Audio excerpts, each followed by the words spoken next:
Hey, welcome to Just Learn Crypto. Today's episode is going to be pretty exciting. Here always with my co-host Aidan Hughes, the alien that brings us all the math and all the strategy behind what we do. And today we're very excited to introduce Benny, the CEO and co-founder of RFOX and also the mad creator of the KOGs collection on the Wax blockchain. Thank you so much, Ben, for coming on the show today. If you haven't already, please follow and subscribe. And I want to give a huge shout out to Jordan from Car City, Canada for sponsoring this episode. Ben, thanks for coming on the show. I'm almost out of breath. You've got a great background. he's created one of my favorite collections, and he's named after my favorite breakfast. So I'm a big fan already. Fantastic. Yeah, thank you very much for having me. Really appreciate it. Fantastic, man. So tell us really quick a little bit about your background and what brought you into this whole world. Yeah, sure. So background, traditional boring world, C-level in big multinational companies and generally doing turnarounds, cultural change management pieces, and heavy emphasis on customer experience. So I'd go into a company, look at what they weren't doing well, why customers would buy, why they wouldn't buy, help put some data around that, and help to try and improve the experiences of the products that were going out to market, help them to assess which ones were working, which ones weren't working. So I worked in 12 countries. I worked for big brands like Virgin and Ooredoo, Grab, which is the ride-hailing company in Southeast Asia. Wow. And working in all those different countries, you have to send money. So when you start sending money and the banks are saying, well, it's not us that's charging you, it's a foreign exchange or currency conversion, we don't take much money. And then you're sending $7,000 or whatever back to Australia every month, and $5,000 of that's arriving, and you think, well, where's the rest of it going? There has to be a better way or a better solution to this. So, being quite honest, it's a bit of a boring segue into what else is there out there. But then when you get down this rabbit hole, man, this is this was a whole new world. So yeah. Got in and dabbled for a few years on the technical side, trying to understand how it all pieces together, how it plays out. And then about 3 years ago, we sort of sat down and sort of said, the blockchain's kind of like Linux. There's heaps of like these platforms, but no one's building anything substantial on them. There's really talented devs. What about some business people coming along and saying, let's build some real world businesses on top of this, with a much more agnostic approach so that the end user doesn't even know they're using blockchain. So that's how it all sort of started. And we needed a model. So Red Hat was what Linux had, and Red Hat built businesses and tools on top of Linux. So we thought RFOX. Fox is synonymous as good investors and shrewd animals and cunning, and they're very very popular here in Southeast Asia, especially with stocks and trading. So it was a logical marriage, and then we based ourselves on Rocket Internet. So that's taking proven models of companies and finding holes in the market where we can actually deliver those types of products and services to the Southeast Asian emerging markets. Amazing. And so you're obviously still pretty heavily busy with RFOX. Where did you find the time to do this whole COGS thing, and maybe tell us a bit about that, because I'm super interested in that. Yeah, sure. So RFOX Labs, being a venture builder, means that we build out a number of different companies, and we build them in the fastest growing sectors of the internet economy. And gaming comes under media, and gaming was something that I got together with Lecca, who was the creator of H1Z1 and PlanetSide 2. I interviewed him years ago. He was following me in crypto, and I said, these two worlds should collide. One day we should build a game together. And fast forward a year or so, we were actually in the same room with each other, and we sat down, and he'd basically explained to me that, assets aren't owned by people.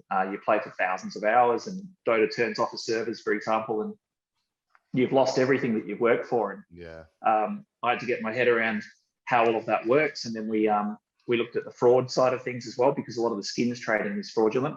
Mm-hmm. So we sat down and said, we should have a platform with a number of different games. So we've actually got a game that's 100% on-chain for mobile that's actually in closed beta now, and it's smooth, works really well. Believe it or not, the front end's the thing that's letting it down. So we're doing the UI refreshes and stuff. Now the back end works very smooth. So it's fast. It's no problems with ETH gas fees or anything. That's super interesting, because I was a big H1Z1 player back when it was starting to gain traction, and when I got into this and got into NFTs, my first thought was, why can't crowns be, you know, a digital currency, and why can't you own the assets that you're purchasing? And I think that's 100%. one of the futures that we're going to see, is that, you know, some of these huge games are going to start to move their currencies over to this kind of method. And I'm really excited for when that happens, because if I could cash out, you know, all the cosmetics I've bought in games that I don't play very much, I'd be able to pay my rent. So I think that'd be a really interesting thing that things can start moving towards. What was kind of your focus when you were trying to recreate the magic of POGs? Well, what were some ways that you're able to do that digitally without having something in your hands? Yeah, it's a great question. So Art came to us, Lego came to us and sort of said, I've got an idea for a game, and it's still a mind-blowing game. And we sort of said, we can't build AAA games. They're ridiculously cost prohibitive, and we're using brand new tech. Let's start with something a little bit more simple. So then he came back and said, how about we refresh the idea of POGs? POGs was amazing. Everybody gets it. And why don't we make a digital version? Now, we did KOGs, obviously, which stood for keys to other games. And the whole idea of this was that they could be used across a number of different games. So it wouldn't just be the Slammer game. You could effectively, and I won't spoil what's coming up, but effectively you could have any type of chip-looking type of game, whether it's a Connect 4, whether it's a Coindos, or whether it's whatever it is. So the thing is that the first game we did was Slammer, because that's obvious. That's what POGs was built on. And then we'll have a number of games being released. We've just hired a brand new GM who's heavily involved in the gaming space and has amazing connections.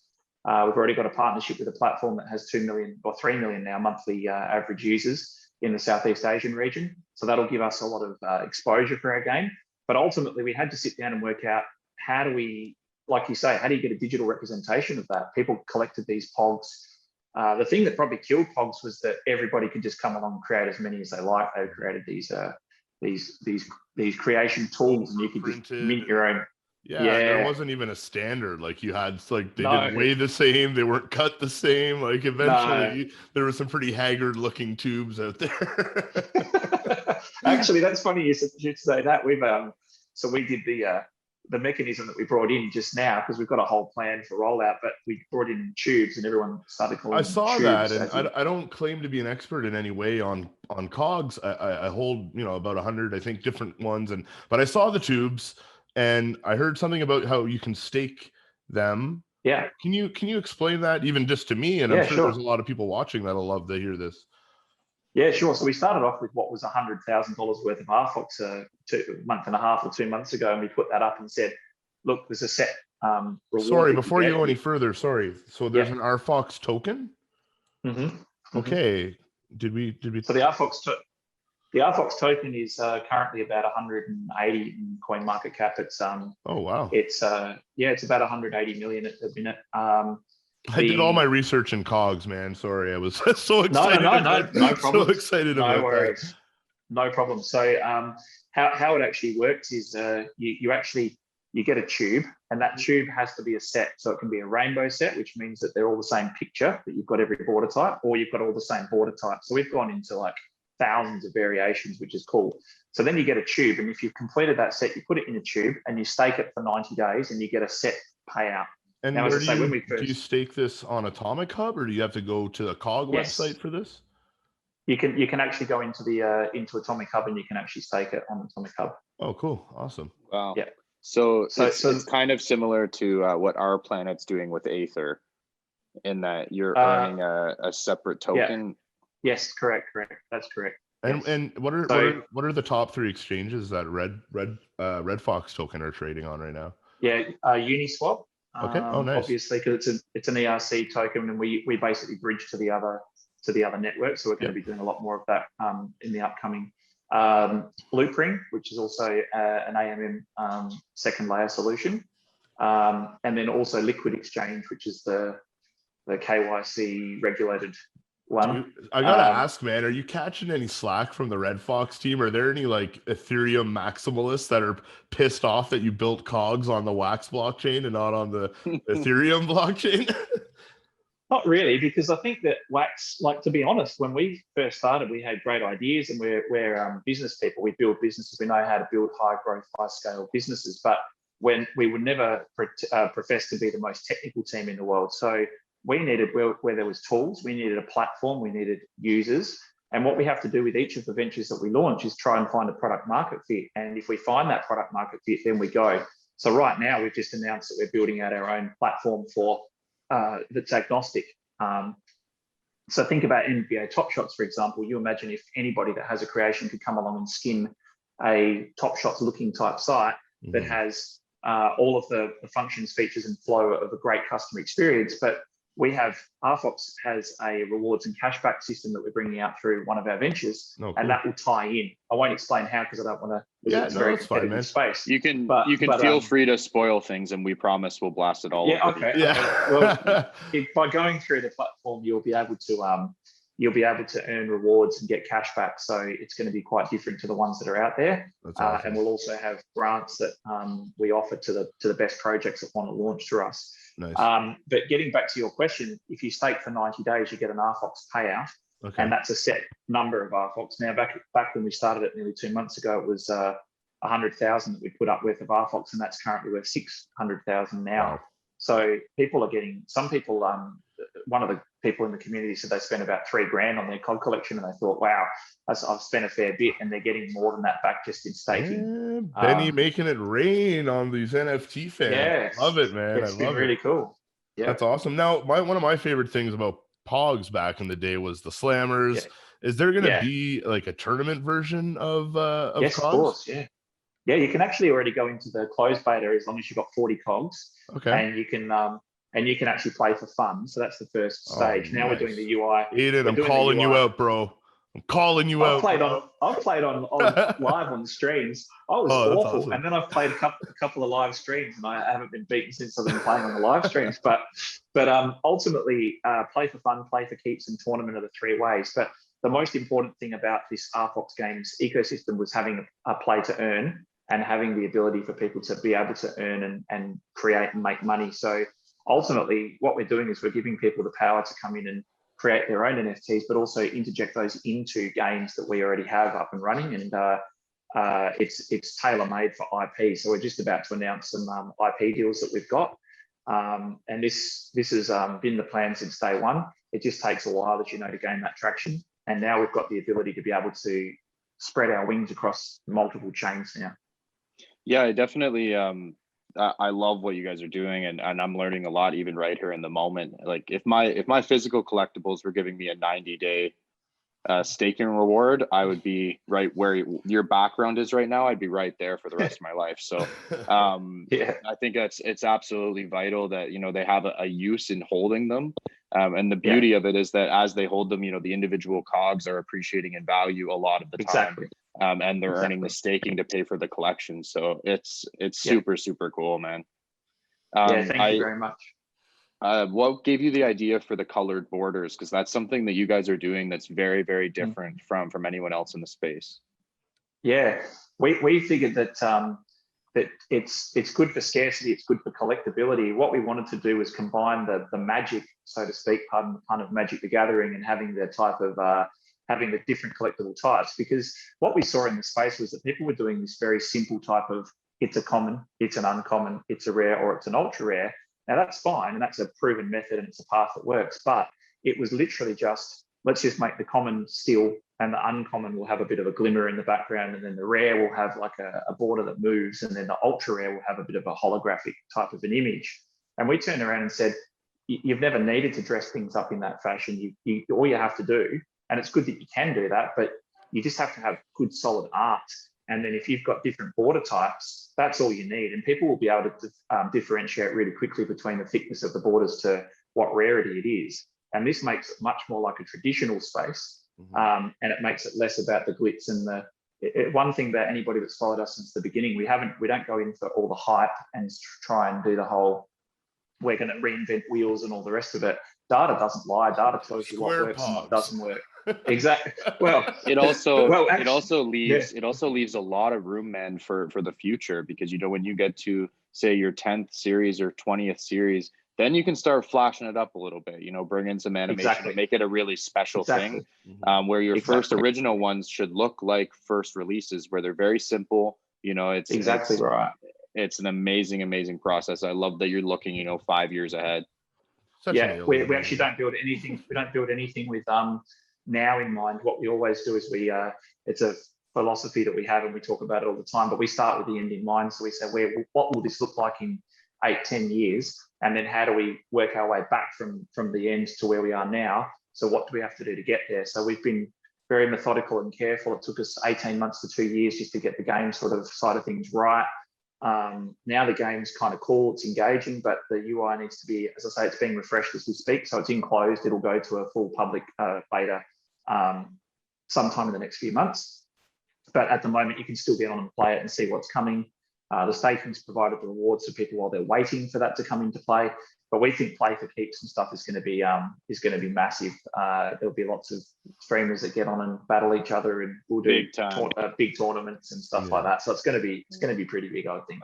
No, I absolutely love it, man. Because my biggest passion in life is business, and one of the best kind of mindset lessons that I learned was you build it for the end game, and you build it for 100%.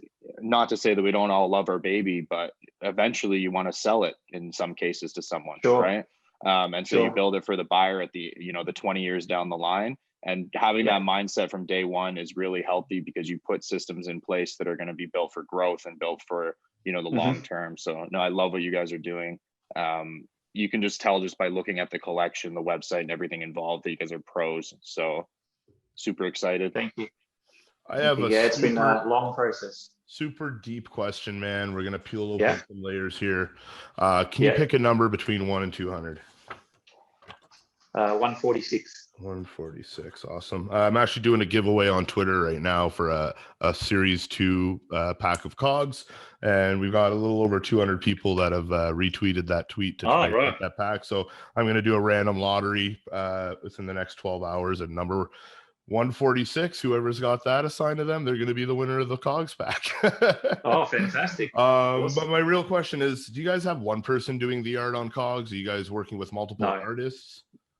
Yeah, we work with multiple artists, but generally speaking, the artists do a series. So for example, if you've got an anime type theme, for example, you'd have one artist doing that. We try and keep the flow consistent. So we've got like a heap of artists that are working with us. So a base artist group is probably 12 to 15 artists, and they come in and we give them. So Art Collector will sit down and say, right, we need a throwback to this. So this is the style that you've got, and you've got X time to do that. So these artists get busy and come up and draw their inspiration. And then, I like that, man. We even did the Magic Mirror Jagged Edge Slammers in the second edition, so it's got the skeleton in the hologram. And, I saw those. We've done heaps of cool throwbacks. Dude, I get so nostalgic with this, with all the NFTs, man. I feel like a little kid again, and I'm not even like ashamed. It's great, isn't it? It's awesome. The method of using different artists and different styles, but all being part of one collection at the end of the day. It's very similar to what Pokemon does, and that's something that keeps it very fresh and keeps collectors interested. Do you, I know this is diving a little bit into your business plan, but do you base commissions for the artists based on the success of the individual KOGs? No, what we'd done originally was we'd sort of, in the beginning, we were trying to basically get the art out, make sure that the model worked. We weren't exactly in a situation where we sort of could afford DC Marvel, illustrators and stuff like that. So what we did was we went out with a paid per piece type of model, but that's evolving now that the editions are going on and they're getting more involved. And the first edition we raised 165K. We did a 3-hour window, which we were told was a very bad idea, but now everybody's doing these little short windows. But again, we based it on data, and we gave back 165K in packs and money and giveaways and all the rest of it. Wow. And in the second edition, we did about 680,000 in 3 hours, and we're giving 600 grand just in staking. So we're trying to make sure that we give back to try and help out. But the artists are very much involved since the beginning. They're evolving with us. They're growing as artists as well. We're bringing on new artists into each of the collections, and we're already into the third edition's art now. So this is a process of evolution, and it's us giving back to both the artists and also the community as well, trying to make sure that we get ready for when the game sort of starts to take off. It's beautiful. For sure, because if I was an NFT artist and I was able to get, you know, my work featured on a couple of KOGs and have a signature on there, I think that is a win-win across the board and could be a beautiful thing for especially up and coming artists in the space. 100%. We do get a lot of people from the community sort of can say, I've got some artwork on display, here you go, have a look, and can you possibly potentially use me? And we've used Rare Designer and some of the artists that are known in the space as well, to give them exposure to different audiences and crowds. So if you do a twerky Pepe KOG, you can name your price. Yeah, me and Aidan are pretty bad for spending all our wax on twerking frogs. Yeah. Have you seen? Well, let's see. A collection on I have. Yeah, it's great, man. I got a two-part question for you, man. Myself, I'm not necessarily I would say like a gamer or a collector or a staker even. I'm kind of more of like a free spirit investor. I just buy things I like, and I try to, like, you know, have a bit of strategy behind me. But, like, you know, I go for the low mints, I go for Series 1, I go for fake collections when I can get them. So in terms of COGS for an investor like me, what should I be going after for long-term gains in terms of, like, should I be just going after slammers? And then also in terms of NFTs in general, what do you think people should be going after long-term for maybe 5-10 year returns?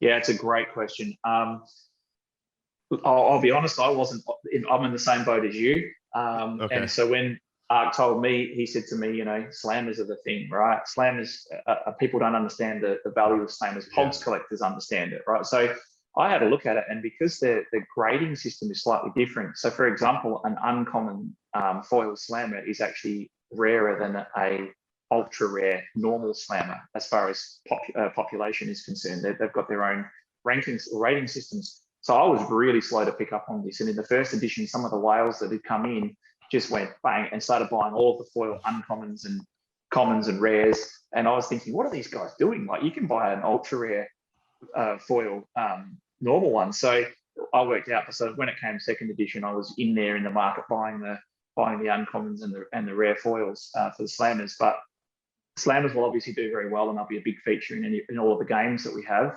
Some we've had hinted that some tournaments would be slammer only, but ultimately how it works is if you've got a collection, exactly. But if you've got a collection, so a whole set, whether it be rainbow or border type, what we've said is that will allow people access to tournaments. So it gives people tournament access, skin access, level access. So having a collection is very, very important. Collecting mints, like number one mints, that's a value thing. Yeah. Sets is a more utility thing. Yeah. And slammers is more utility thing. But also value too, though, I think, too, with the slammers. I think, of course. Yeah. I mean, I'm not gonna lie, I was a little overwhelmed with all the different sets and rarities. With COGs, you know, just you know, I really like to be able to dive into a project fully, and it's just been a hectic month for me. But so I was trying to formulate a plan. But my question, I guess, is, are there slammers just mixed in with these starter packs? Like, I bought a bunch of the cheaper end starter. I think there's 12 COGs. Are there going to be slammers in those?